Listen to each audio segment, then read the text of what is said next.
আসসালামু আলাইকুম। আমার চ্যানেলে আপনাদের সকলকে স্বাগত।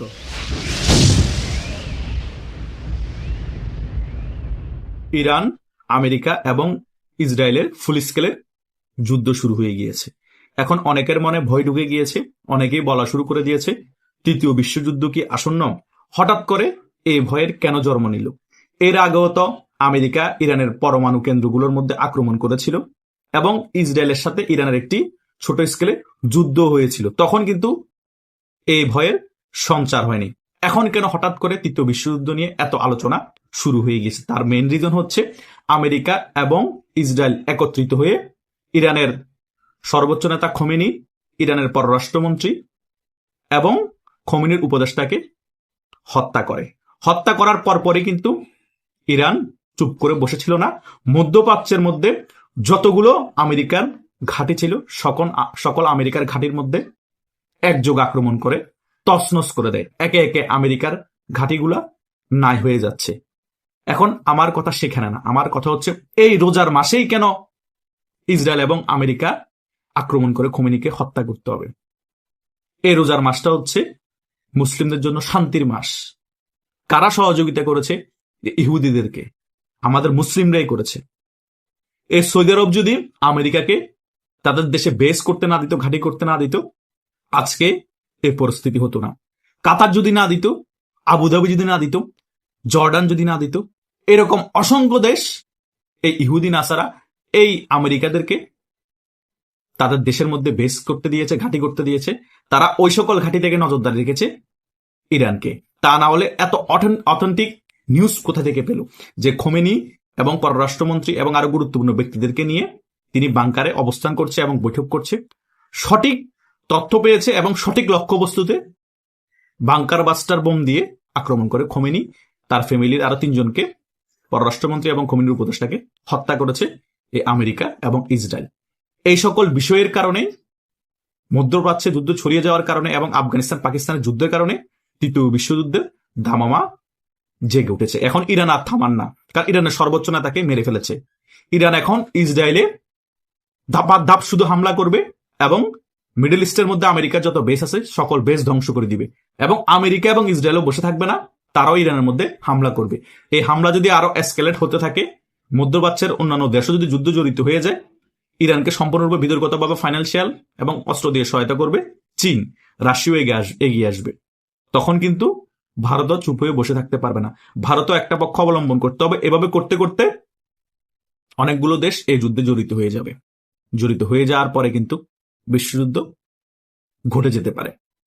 যদি এমনটা হয় তাহলে 100% তৃতীয় বিশ্বযুদ্ধ হয়ে যেতে পারে। যদি ইরান 10-12 দিনের মধ্যে দুর্বল হয়ে পড়ে, আমেরিকা এবং ইসরায়েল আক্রমণ করে ইরানকে দুর্বল করে দিতে পারে এবং চীন এবং রাশিয়া ইরানকে সম্পূর্ণরূপে সাহায্য সহযোগিতা না করে কূটনীতির দিকে আগাতে বলে চীন এবং রাশিয়া, তাহলে কিন্তু ইরান চুপ হয়ে যাবে। 10-15 দিন যুদ্ধ করার পর চুপ হয়ে যাওয়ার পরে একটা কূটনীতিক সমঝোতায় আসবে।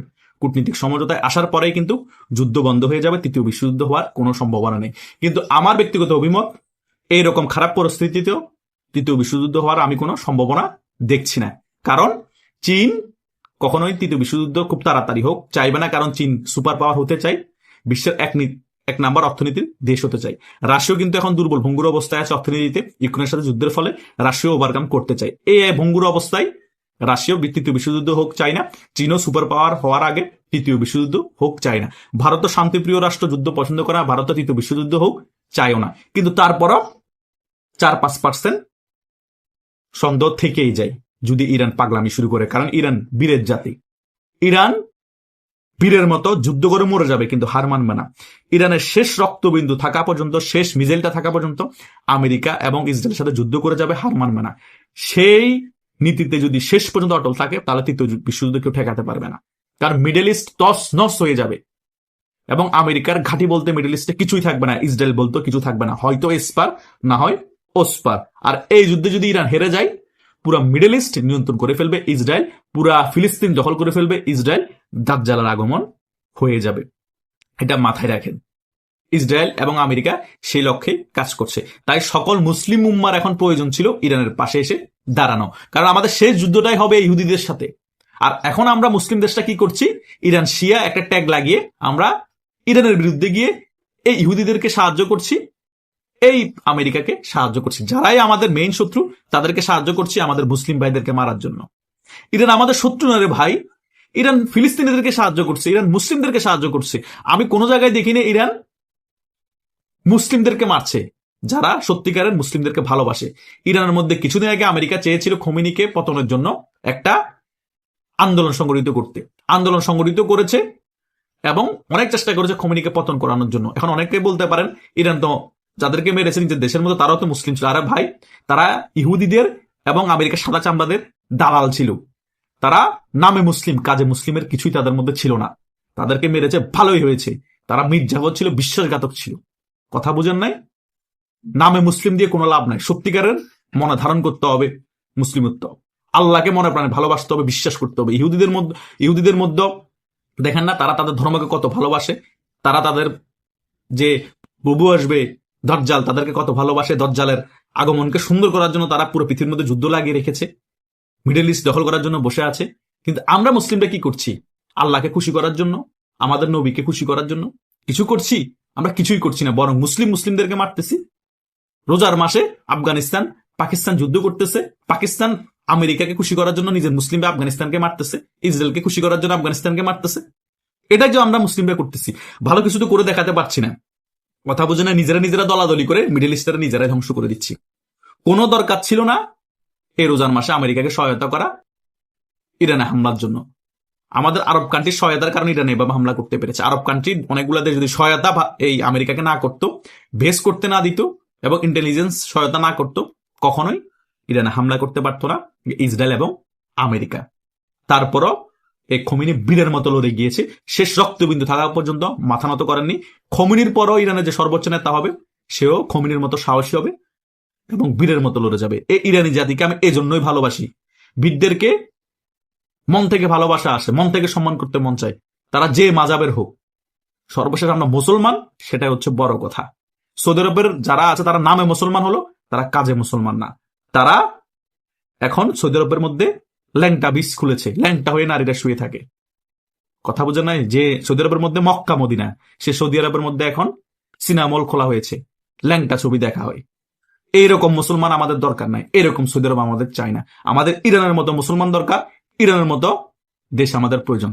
তারা শিয়া সুন্নি আহলে কোরআন আহলে হাদিস কি না কি আমার দেখার বিষয় না। তারা যে মাজাবের হোক, আমাদের আল্লাহকে মানে তো, আমাদের নবীজিকে ভালোবাসে তো, এনাফ।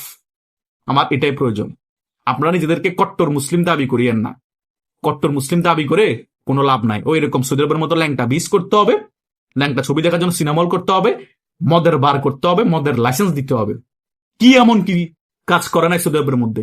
মদ এখন ওপেন বিক্রি হচ্ছে, মদের লাইসেন্স দেওয়া হচ্ছে, ল্যাংটা বীজ করা হয়েছে, সিনেমা হল করা হচ্ছে, একের পর এক সকল কিছু করা হচ্ছে।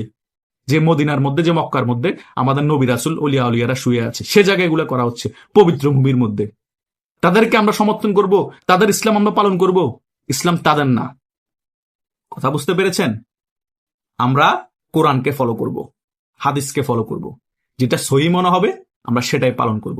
আমরা যারা সাধারণ মুসলিম, আমি মনে করি তারাই পারফেক্ট, সঠিকভাবে ধর্মটা পালন করে। অতিরিক্ত কট্টরতাও দেখায় না, প্রতিহিংসামূলক কোনো কাজও করে না। যে যে মাজাব পছন্দ করে সে সেই মাজাবের ধর্ম পালন করুক, সে সেই মাজাবের মতো করে চলুক, কোনো সমস্যা নেই। সমালোচনা করার দরকার নেই, দলাদলির দরকার নেই। আজকে আমাদের দলাদলি সমালোচনা করার কারণে আজকে ইরানের এই পরিণতি করতে পেরেছে, এই ইরাকের এই পরিণতি করতে পেরেছে, লিবিয়ার এই পরিণতি করতে পেরেছে। আপনারা মনে করছেন সৌদি আরবও কি বেঁচে যাবে? আবুধাবিও কি বেঁচে যাবে? কাতারও কি বেঁচে যাবে? যাবে না ভাই। কারণ আমেরিকার যাদের বন্ধু, তাদের শত্রুর প্রয়োজন নাই। ইরাকের সাদ্দাম হোসেনও কিন্তু একসময় আমেরিকার খুব কাছের বন্ধু ছিল। 19 থেকে 20 হয়েছে, ইরাক ধ্বংস করে দিয়েছে, সাদ্দাম হোসেনকে মেরে ফেলেছে। ইরানের শাহ পাহলভি যখন ছিল ক্ষমতায়, তখন কিন্তু আমেরিকার খুব কাছের বন্ধু ছিল ইরান। যখন শাহ পাহলভির পতন ঘটে, ইসলামিক রেভলিউশন হয়, তখন থেকে ইরান শত্রু হয়ে যায়। কথা বুঝেন নাই? তখন ইরানের মানুষ শত্রু হয়ে যায়। ইরানকে ধ্বংস কিভাবে করবে আমেরিকা ইসরায়েল, সেই লক্ষ্যে কাজ করতে থাকে। এই ফিলিস্তিনিরা এই ইহুদিদেরকে জায়গা দিয়েছিল নিজের ভূমির মধ্যে। পরে এই ইহুদিরা কি করেছে? ফিলিস্তিনিদের ভূমি দখল করে এখন ফিলিস্তিনিদেরকে জাউরা বানিয়ে দিচ্ছে, তাদের ঘর বাড়ি ছাড়া করে দিচ্ছে, পুরো ফিলিস্তিন দখল করে তাদের নিজেদের দেশ দাবি করছে। এদের কাজে এটা। কথা বুঝতে পেরেছে? তাদেরকে কখনো উপকার করে লাভ নাই। তারা সুযোগ পাবে আপনাকে লাথি মারবে, আপনাকে মেরে ফেলবে, আপনি কিচ্ছুই করতে পারবেন না, প্রতিবাদও করতে পারবেন না। একে একে সকল মিডল ইস্ট রাষ্ট্র এই ইহুদিরা, এই আমেরিকানরা ধ্বংস করে দিয়েছে। বন্ধু হয়েছে 19 থেকে 20 হয়েছে, ধ্বংস করে দিয়েছে। বন্ধু হয়েছে 19 থেকে 20 হয়েছে, তাদের পুরো জাতিকে কষ্টের মধ্যে ফেলে দিয়েছে, দুর্ভিক্ষের মধ্যে ফেলে দিয়েছে। মিডল ইস্টের মধ্যে আল্লাহ তেলের খনি দিয়েছে, অনেক সোনার খনিও দিয়েছে, কিন্তু মিডল ইস্টের মুসলমানরা ইহুদিদের কাছে, আমেরিকার কাছে বিক্রি হয়ে দালালি করে সকল কিছু তাদের হাতে তুলে দিচ্ছে, জাস্ট একটু আইসি জীবন যাপন করার জন্য। সৌদি আরব কেন দালালি করে আমেরিকার? জাস্ট ভাগিবাজি করবে, এক না একতন্ত্র যাতে থাকে, রাজতন্ত্র যাতে টিকে থাকে, সে কারণে। সেম ইউনাইটেড আরব আমিরাত, এখানেও সেম, কাতার, এরকম যতগুলো দেশের মধ্যে আমেরিকার ঘাঁটি আছে, সকল দেশই আমেরিকা একমাত্র দালালি করে রাজতন্ত্র টিকিয়ে থাকার জন্য, মাগিবাজি করার জন্য, আয়েসি জীবনযাপন করার জন্য। তাছাড়া আর কিছুই না। তারা কোনো ধর্মকর্ম পালন করে না। তারা এক একটা 500টা করে বিয়ে করে, কোথায় বউ থাকে, কোথায় ছেলে মেয়ে, এক একজনের 30-40টা ছেলে মেয়ে, টাকা পয়সার অভাব নাই, মাগিবাজি করে, মদ খায়, উল্টা পাল্টা কার্যক্রম করে। নামে মাত্র তারা মুসলমান, তারা কাজে ইহুদিদের থেকেও খারাপ। আমি সে অনুযায়ী ইরানকে অনেক ভালো মুসলমান বলতে চাই। বাস্তব, তারা মরে যায় কিন্তু হার মানা না। কিন্তু এরা মরাত্ম ভয় করে করে আয়েসি জীবন যাপন এবং ইহুদি নাসারাদের যত ওয়েস্টার্ন কালচার আছে সকল কিছু ফলো করে, ওদের দালালিও করে। দালাল হয়ে মরে কোনো লাভ নাই। দুনিয়াতে তুমি কিছু সুখ শান্তি পেলা, কিন্তু মরার পর আজীবন হিসাব দিতে হবে। আল্লাহ জিজ্ঞেস করবে, তোমাকে মুসলমান করে পাঠিয়েছি, তুমি আমার জন্য কি করেছো, নিজের কমের জন্য কি করেছো? কোনো উত্তর দিতে পারবে না। তখন তারা বলবে, আমরা তো ইসরায়েলের ইহুদিদের দালালি করেছি, ওয়েস্টার্নদের, আমেরিকার দালালি করেছি, মুসলমানদেরকে মেরেছি ওদের দালালি করে। কথা বুঝেন না? এগুলো যখন বলবে, টাইম নিয়ে এদেরকে জাহান্নামে ধোলাই দেওয়া হবে, মা দিলে বাপ হবে না। কথা বুঝেন নাই? এটাই হচ্ছে বাস্তবতা। আমরা সত্যকে মেনে নিতে পারি না। আমরা শুধু মনে করি সৌদি আরব, মক্কা মদিনা আছে, তারা হচ্ছে সুন্নি, তারাই আসল মুসলমান, ইরানের গুলা শিয়া, তাদেরকে মেরে ফেলতে হবে। এটা একটা ভুল ধারণা। দিন শেষে আমরা সবাই মুসলমান। দলাদলি করে নিজেদেরই ক্ষতি ডেকে আনতেছি। একে একে সকল মিডল ইস্টের দেশ ধ্বংস করে দিচ্ছে এই আমেরিকা, এই সকল দলাদলি লাগিয়ে দিয়ে। এ ওয়াবি, এ সুন্নি, এ শিয়া, এগুলা আমেরিকা মানুষের মগজে ঢুকিয়ে দিয়েছে। আরে ভাই, ওই যে মাজাব পালন করুক, তার যেটা ভালো লাগে সেটা করুক না। দিন শেষে আমরা মুসলমান, একজনের বিপদে সকলে একত্রিত হয়ে যুদ্ধ করতে হবে, সেই লক্ষ্যে আমাদের কাজ করতে হবে। কারণ আমাদের শেষ জমানায় সবচেয়ে বড় শত্রু হবে এই ইহুদিরা, আর এই ইহুদিদেরও মেইন শত্রু আমরা মুসলমানরা। এটা কেন আমরা বুঝি না? সকল কিছু আমরা জানি, সকল কিছু আমাদের চোখের সামনে, বুঝার পরে কেন দালালি করতে হবে? দালালি করবো আবার নিজেদেরকে মুসলমানও দাবি কেন করবো? কেন রে ভাই? বাঘের মতো একদিন বেঁচে থাকেন, বিড়ালের মতো 12 দিন বেঁচে থেকে কোনো লাভ নাই। এই ইমাম যে খোমেনি মারা গিয়েছে, ইরানের সর্বোচ্চ নেতা, তাকে ইরানের জনগণ কখনো ভুলবে না। যারা তাকে খারাপ জানতো তারা এখনো ভালোবাসবে, পুরো বিশ্ব উম্মাহ তাকে ভালোবাসবে, সেলুট জানাবে, কারণ সে বীর ছিল। বীরদেরকে মানুষ এভাবেই সম্মান করে, এভাবেই ভালোবাসে, এভাবেই তারা যুগে যুগে মানুষের মনে বেঁচে থাকে।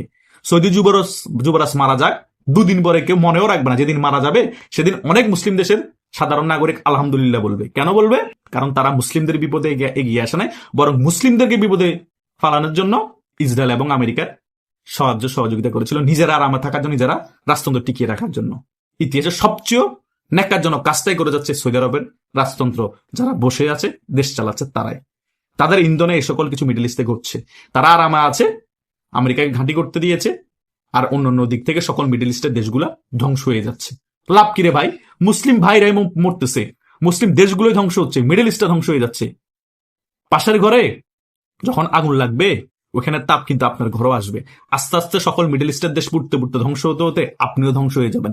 কারণ যতই দালালি করেন, ইহুদি এবং আমেরিকার মেন শত্রু এই মুসলমানরা।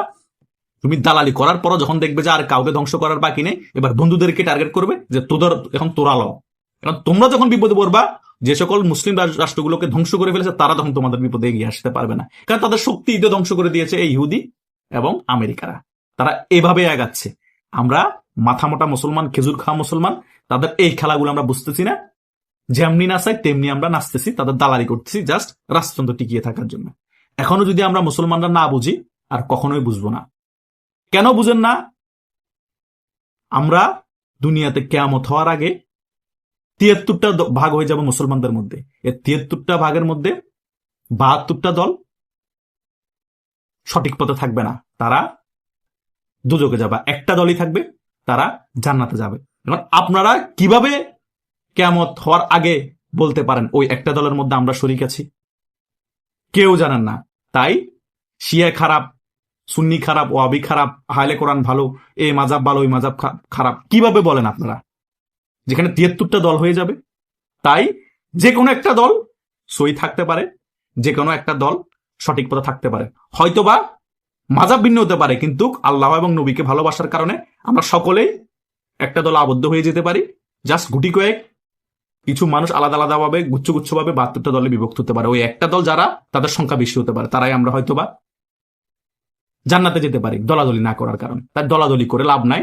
কেয়ামতের আগ পর্যন্ত, মৃত্যু হওয়ার আগ পর্যন্ত সঠিকভাবে কেউ বলতে পারবেন না যে এই মাজাবটাই সই, এই একটা দলই রাইট, এই একটা দলে আমরাই শুধু একমাত্র জান্নাতে যাব। সবাই সবার মাজাবকে রাইট বলে, সবাই সবার মাজাবকে বলে এটাই সঠিক, সবাই সবার মাজাবকে বলে এটাই পালন করলে আল্লাহ খুশি হবে, আমরাই জান্নাতে যাব, এটা সবাই বলে। এটাও বলে লাভ নাই, আমরা কেউ সঠিকভাবে জানি না। আমরা জাস্ট বেসিকটা পালন করি, আল্লাহকে ভালোবাসি, নবীকে ভালোবাসি, নবীকে সম্মান দিই, হয়তোবা ওই একটা দলের অন্তর্ভুক্ত আমরা হয়ে যেতে পারি, ধারণা রাখতেই পারি। কারণ 73 দলের মধ্যে কোন দল আছে আমরা তো জানি না। এই বিশ্বাসের কারণে হয়তো আল্লাহ আমাদেরকে ভালো দলে রাখতে পারে, যে একটা দল জান্নাতে যাবে। সেদিকে মাথা রেখেই আমাদের ধর্ম পালন করতে হবে। আমাদের ধর্মের দোহাই দিয়ে, মাজাবের দোহাই দিয়ে আমাদের চোখের সামনে মুসলিম দেশগুলোকে ইহুদি নাসারা ধ্বংস করে দিবে, তাদেরকে আমরা সহযোগিতা করব, তাদের দালালি করব, এটা হতে পারে না। খুবই কষ্ট পেয়েছি ইরানের সর্বোচ্চ নেতা যখন মারা গিয়েছে, শুনেছি সংবাদ মাধ্যমে, অনেক বেশি কষ্ট পেয়েছি। আমি সুন্নি মাজাবের হলো যে হোক, অন্তত অনেক কষ্ট পেয়েছি। আমি মন থেকে ভালোবাসতাম ইরানের সর্বোচ্চ নেতা খামেনিকে। এটা বাস্তব, আমার হৃদয় রক্তক্ষরণ হচ্ছে, আপনাদেরকে বলে বুঝতে পারবো না, এত কষ্ট পাচ্ছি ইরানের সর্বোচ্চ নেতা ইমাম খোমেনির মৃত্যুর খবর শুনে। আশা করছি আমার মতো এরকম আরো অনেক যারা সুন্নি ভাইরা আছেন তারাও কষ্ট পাচ্ছেন। তার মানে বীরদেরকে সবাই ভালোবাসে, বীরদেরকে সবাই সম্মান করে। বীর যদি হতে হয় ইরানের সর্বোচ্চ নেতা খোমেনির মতোই হতে হবে। বাঘের মতো তিনি লড়ে গিয়েছেন, মাথা নত করেননি। আশা করছি আপনারা আমি যে আলোচনা করেছি সকল কিছু এই আলোচনার মধ্যে ক্লিয়ারলি বুঝতে পেরেছেন। তবুও যদি আপনাদের মনে আরো কোনো প্রশ্ন থাকে কোনো বিষয়ে, সে বিষয়েও আমি আপনাদেরকে উত্তর দিব। আমাকে হোয়াটসঅ্যাপ এবং মেসেঞ্জারে নক করবেন, বা আমার কমেন্ট বক্স খোলা আছে, এখানে কমেন্ট করবেন। ধন্যবাদ সকলকে। আল্লাহ হাফিজ।